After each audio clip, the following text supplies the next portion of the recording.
मित्रों, ध्यान की अगली श्रृंखला में आपका स्वागत है।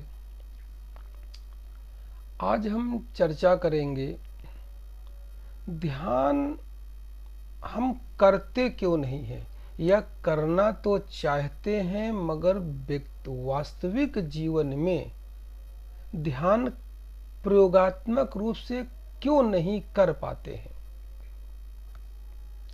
इसके विषय में कठोपनिषद के ऋषि ने बहुत सुंदर मार्ग बताए हैं। कठोपनिषद का ऋषि कहता है कि जीवन जीने के दो मार्ग हैं, एक है प्रेय का मार्ग और दूसरा है श्रेय का मार्ग। बात समझिएगा, एक है प्रेय का मार्ग, प्रेय माने प्रेम, और एक है श्रेय का मार्ग, श्रेय माने श्रेष्ठ।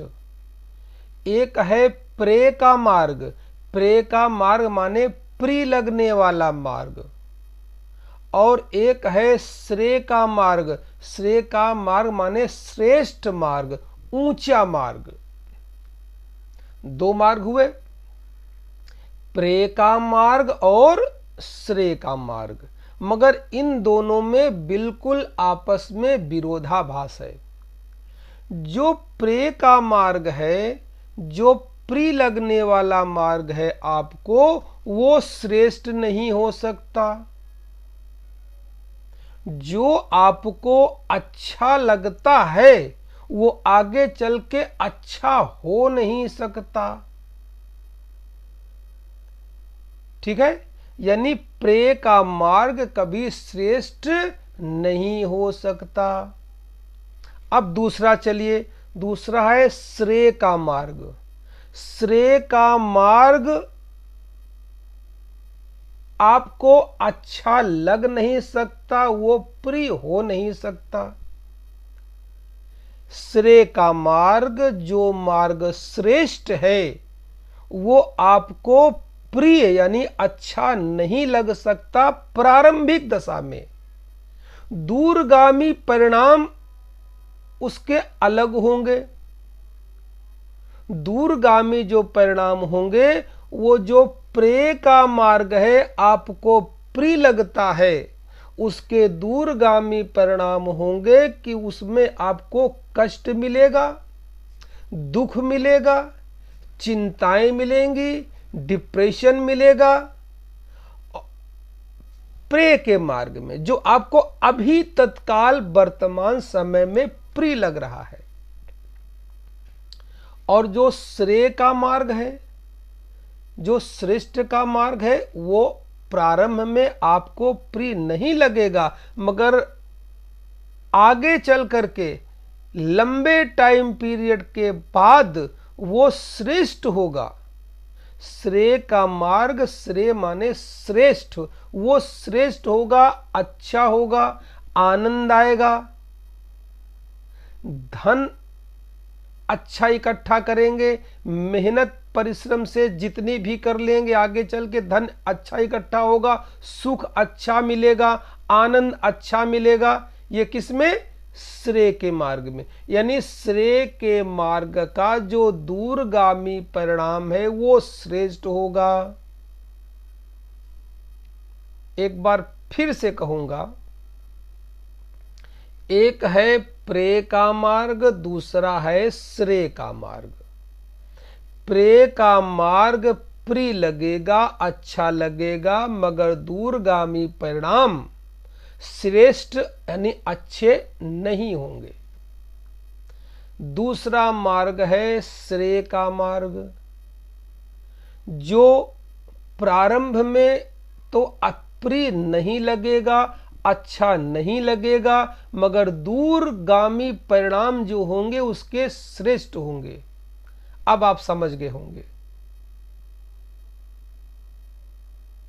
प्रेय श्रेष्ठ नहीं हो सकता है, और यानी श्रेय नहीं हो सकता है, और श्रेय प्रेय नहीं हो सकता है। अब इसको ऐसा समझिए,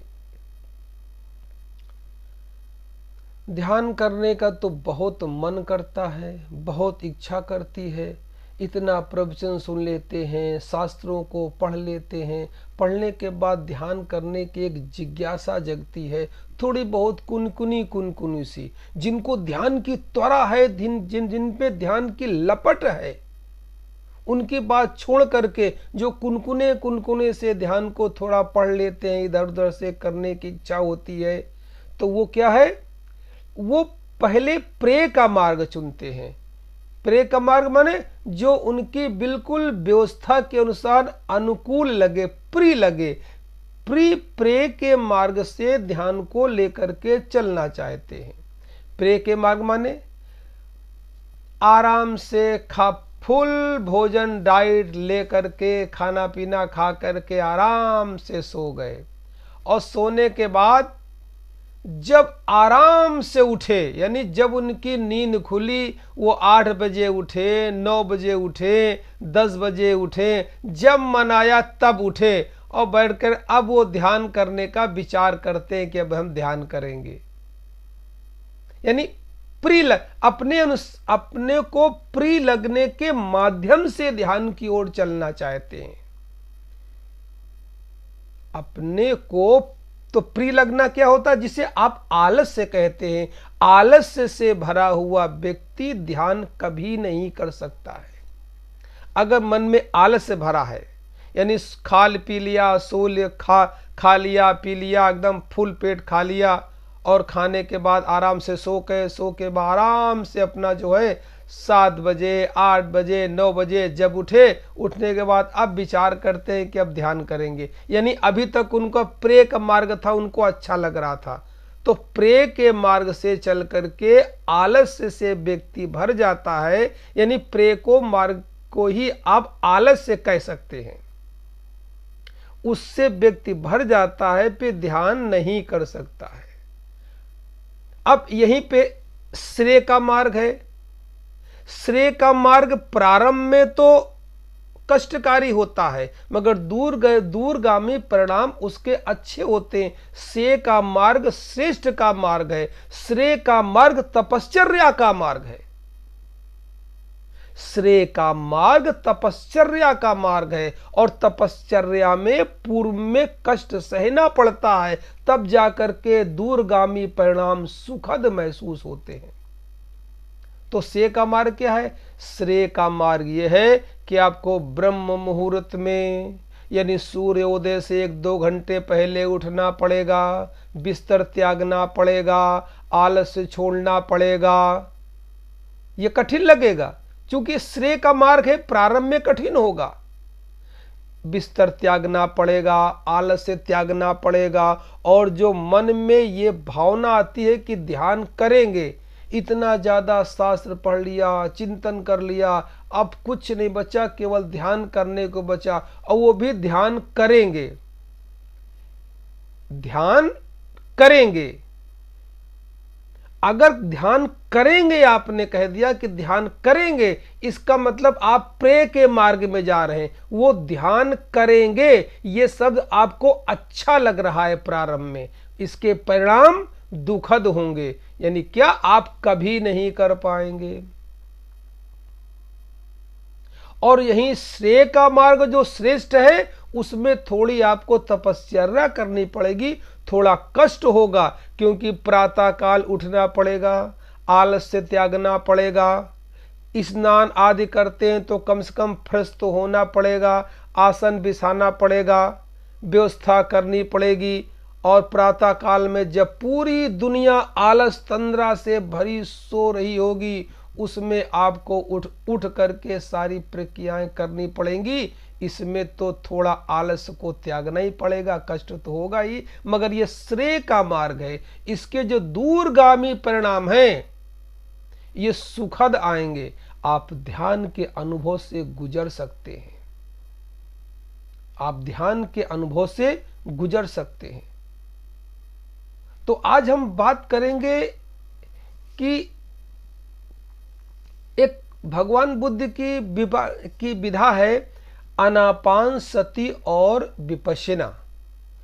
आनापानसति और विपश्यना भगवान बुद्ध की देशना का एक मार्ग है। उस मार्ग पे थोड़ी चर्चा करेंगे, मगर हम करेंगे श्रेय के मार्ग से लेकर के कि किस तरह हम जिस मार्ग पे चलें वो श्रेष्ठ का मार्ग हो। प्रारंभ में उसमें तकलीफें आएंगी, परेशानी आएंगी, मगर दूरगामी परिणाम उसमें सुखद महसूस होंगे। तो श्रेय के मार्ग से चल करके आज भगवान बुद्ध की विपश्यना पर या आनापानसति पर थोड़ी चर्चा करते हैं। यहां पर बता दें कि ध्यान शब्द ऐसा है, मेडिटेशन शब्द ऐसा है जिसका अर्थ है वर्तमान में होना। ध्यान मतलब न तो ये भूतकाल का हिस्सा है और न ही तो भविष्य काल का हिस्सा है। ध्यान है वर्तमान में होना, अभी और इसी वक्त होना, अभी इसी वक्त होना।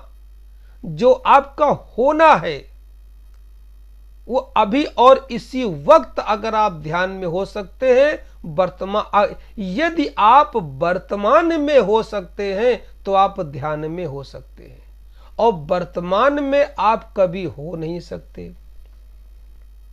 समझिए, यदि आप वर्तमान में हो सकते हैं तो आप ध्यान में रहेंगे, और कोई भी व्यक्ति वर्तमान में नहीं रह सकता। या तो वो भूतकाल की चिंतना विचारों से ग्रसित रहता है या भविष्य काल की प्लानिंग बनाता रहता है। मस्तिष्क में आप कुछ देर बैठ करके विचार करिए, मस्तिष्क में आप वर्तमान में इस समय जहां बैठे हैं यहां रहते ही नहीं हैं। या तो भूतकाल में हो चुकी जो भी आपकी घटनाएं हैं उनका आप चिंतन करते रहते हैं, उन्हीं की चिंता में ग्रसित रहते हैं, उनका विचार चलता रहता है मस्तिष्क में, जो आमतौर पर डिप्रेशन का कारण होता है, दुख का कारण होता है। या फिर दूसरी बात, भविष्य की प्लानिंग करते रहते हैं, भविष्य ऐसा होगा, ऐसा होगा, ऐसा होगा। तो ध्यान क्या है? ध्यान न तो हो चुका है, और न आगे होगा। ध्यान अभी है, यही है। इस बात को कैसे पकड़ा जाए? यानी आप वर्तमान में कैसे जिए, न भूतकाल में रहें न भविष्य काल में रहें। मस्तिष्क जिस क्षण एट ए प्रेजेंट वर्तमान में रहेगा तो आप ध्यान में रहेंगे। अब इसका उपाय क्या है? इसके उपाय तो बहुत हैं, मगर मैं एक छोटा सा भगवान बुद्ध के मानकों के द्वारा, उनके तरीके से ये मैं आपको थोड़ा समझाने का प्रयास कर रहा हूं। आप श्रेय मार्ग पे चल रहे हैं, यानी श्रेष्ठ मार्ग पर चल रहे हैं, और उसमें निश्चित है कि आलस्य को त्यागना पड़ेगा। आलस्य से भरा हुआ मन कभी श्रेष्ठता की ओर नहीं जा सकता है। तो ये मान करके मैं चल रहा हूं कि आप श्रेय मार्ग आपने चुना है, और आराम से ब्रह्म मुहूर्त में सूर्योदय के 1 घंटे पूर्व आप उठ गए हैं, आसन बिछा लिया है, आसन बिछा करके बैठ गए हैं, और बैठ करके आराम से आपने आंखें बंद कर लिया है। अब अभी हमने क्या कहा? अभी हमने कहा कि जो वर्तमान में है वही ध्यान में है। तो अब आप वर्तमान में कैसे होंगे? आप बैठ गए, बैठते समय ही या तो भविष्य की पिछली चिंतनाएं आपको परेशान करेंगी, या तो आने वाला, इस क्षण से आने वाला क्षण कि हमको 7 बजे उठना है, ड्यूटी जाना है, तैयार होना है, बिजनेस पे जाना है, दूध वाला आएगा, घंटी बजाएगा, वगैरह वगैरह वगैरह जो भी बातें हैं, यानी भविष्य काल की, या तो ये चिंतना में होंगी या तो फिर कोई भूतकाल की बातें चिंतना में होंगी। आप वर्तमान में रह ही नहीं सकते हैं, और ध्यान वर्तमान में ही होता है, न भूत में हो सकता है न भविष्य में हो सकता है। तो क्या रास्ता है?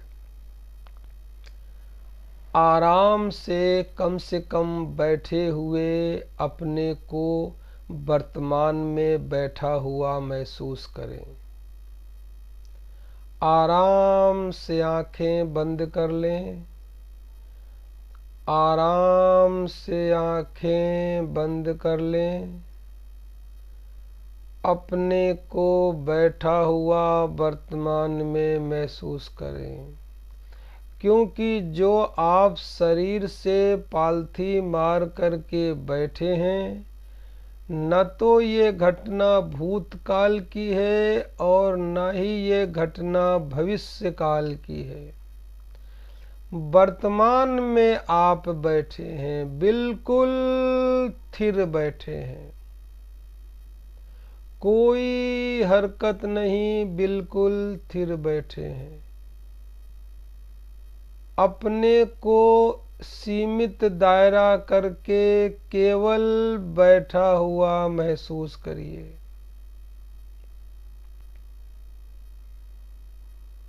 देखिए,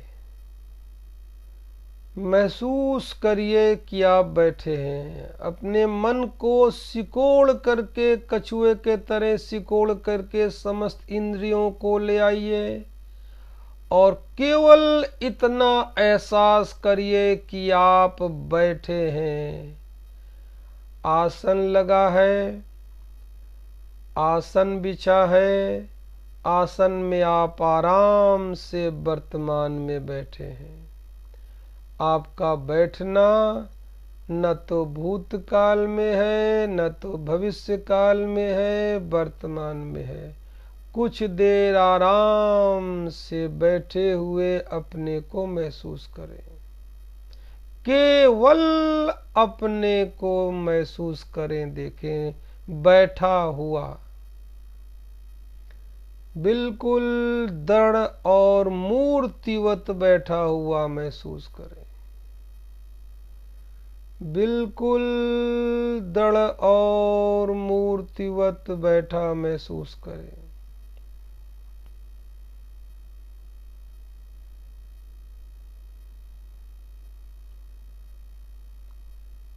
अब इस समय आप वर्तमान में बैठे हैं, मगर बैठने में एक बहुत बड़ी परेशानी हो रही है। मन बार बार शरीर छोड़ करके, शरीर का देखना छोड़ करके निश्चित ही फिर भूत और वर्तमान में भग जा रहा होगा। भूत और वर्तमान में भग जा रहा होगा।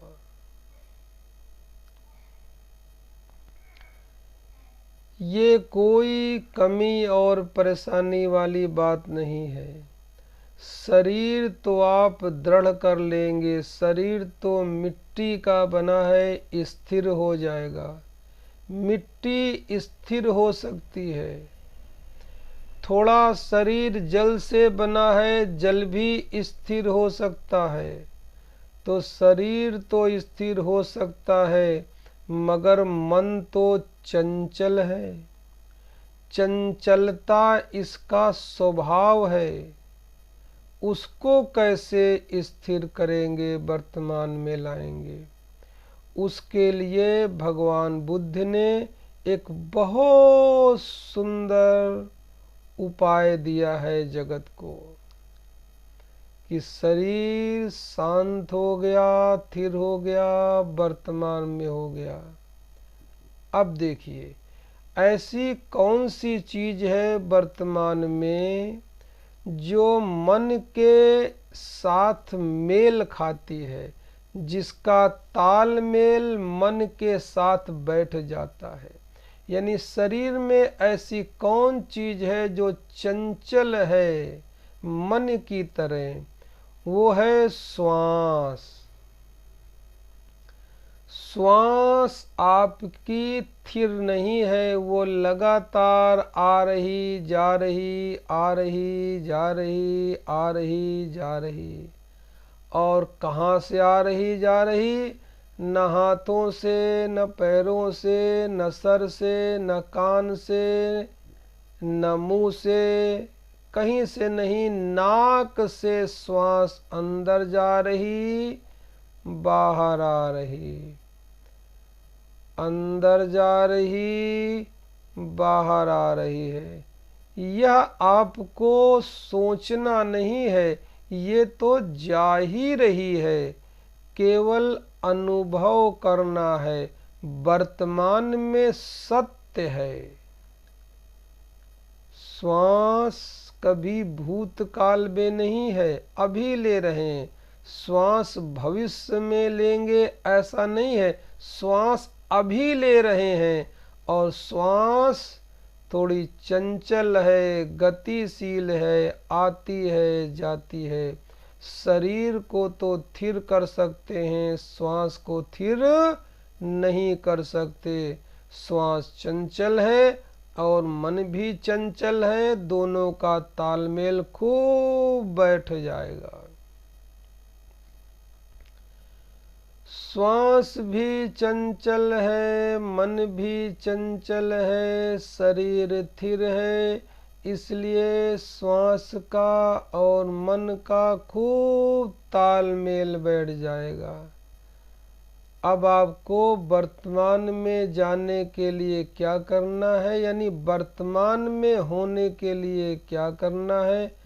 पहले तो शांत बैठे शरीर को वर्तमान में देख रहे हैं। अब वर्तमान में जो श्वास आ रही जा रही है, इसमें मन को लगा दें तो श्वास के साथ मन रम जाएगा, वर्तमान में ही बना रहेगा। यानी एक श्वास इस तत्क्षण इस समय अंदर जा रही है और इस समय के मन को श्वास के साथ अंदर ले जाएं। श्वास पुनः स्वाभाविक बाहर आ रही है, उसी के साथ मन को लगा करके बाहर आ जाएं।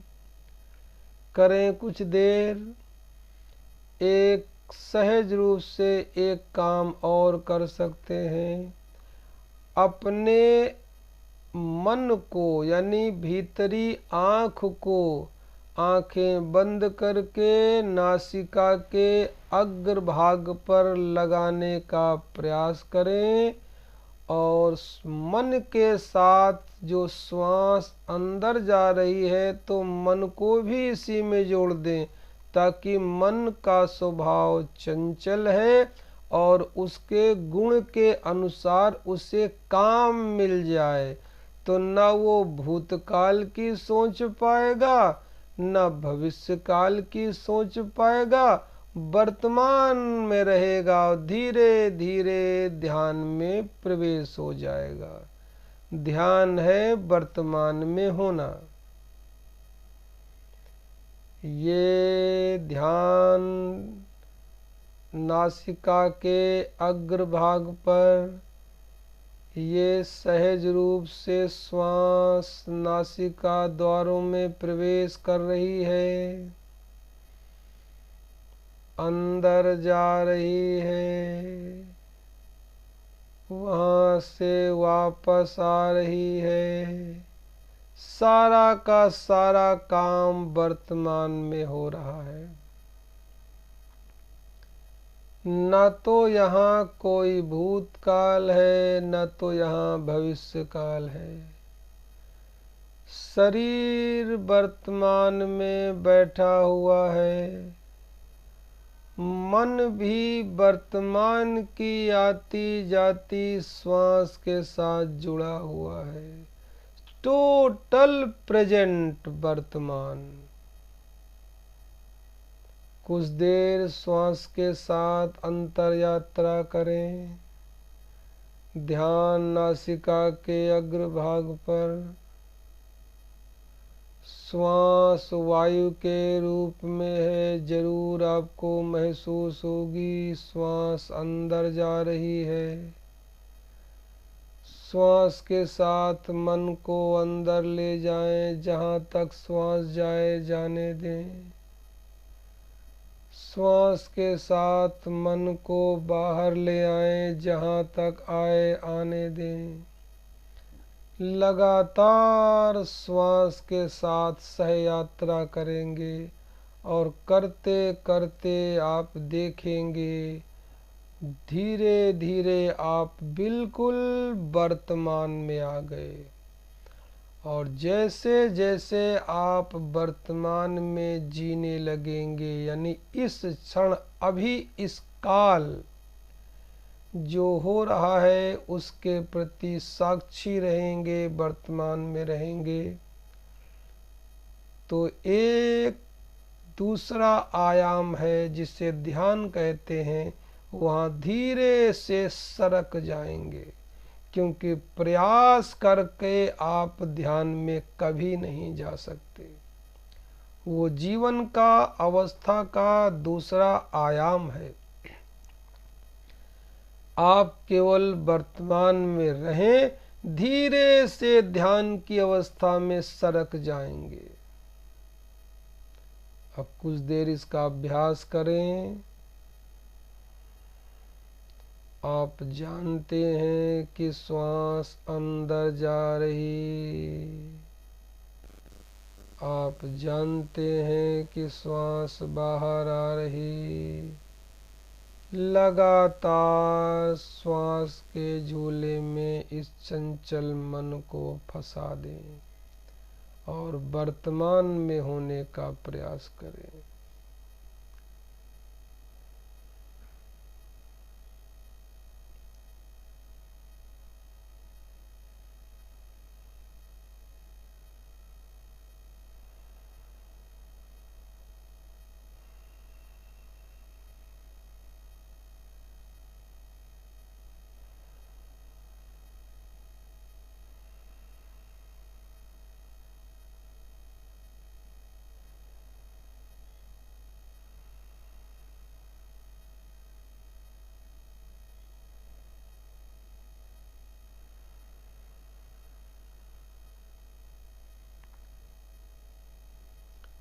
आराम से जितनी देर बैठ सकते हैं इस बैठक को बढ़ाने का प्रयास करें।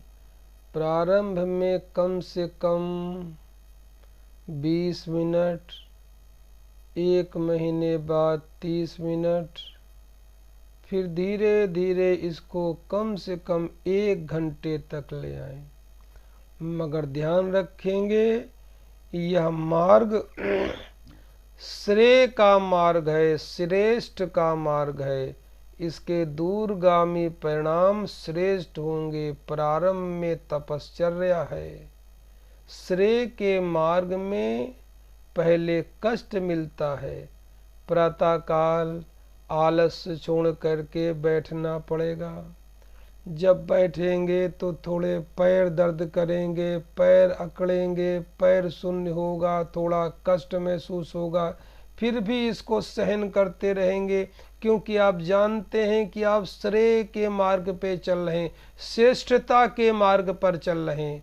आलस्य नहीं है यहाँ श्रेष्ठता की ओर आपकी दिशा हो रही है। ये तपश्चर्या है और इसके दूरगामी परिणाम बहुत सुखद और आनंददायी होंगे। इस तरह लगातार आप अपने अभ्यास को बढ़ा सकते हैं। कोई इस प्रकार के बैठने में कोई आपको परेशानी आए, कोई आपको अड़चन आए तो कमेंट में लिख सकते हैं। उसके ऊपर वीडियो बना करके आपको डाल दी जाएगी और वीडियो आपको समय से सही समय से मिल जाए, इसके लिए अभी चैनल को सब्सक्राइब कर दीजिए और बेल आइकन दबा दीजिए ताकि जैसे ही इससे संबंधित अगली वीडियो डाली जाए आपको सूचना तुरंत मिल जाए। इसके साथ ही धार्मिक विचारधाराओं को लेकर के मैंने जो बहुत व्याख्यान दिए हैं, कभी वक्त मिले तो धीरे धीरे नीचे पढ़ते जाइएगा। लगभग हर विषय पे हमने कुछ न कुछ प्रकाश डाला है। धन्यवाद, नमस्कार।